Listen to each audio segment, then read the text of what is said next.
An apple body shape is top-heavy, with broad shoulders, a wide upper torso, and narrower hips.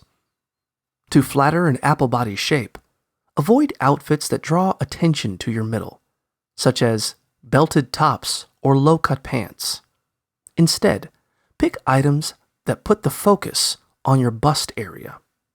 This includes tops with V-necks or plunging necklines, A-line dresses, and tops or dresses that flare just below the bust. Accentuate your legs by wearing shorts or skirts that end above the knee, as well as high-heeled shoes that will help bring out the shape of your legs and make them look longer. The type of fabrics you choose can also make a difference. For instance, loose, textured fabrics that aren't too clingy tend to be more flattering than smooth, form-fitting materials.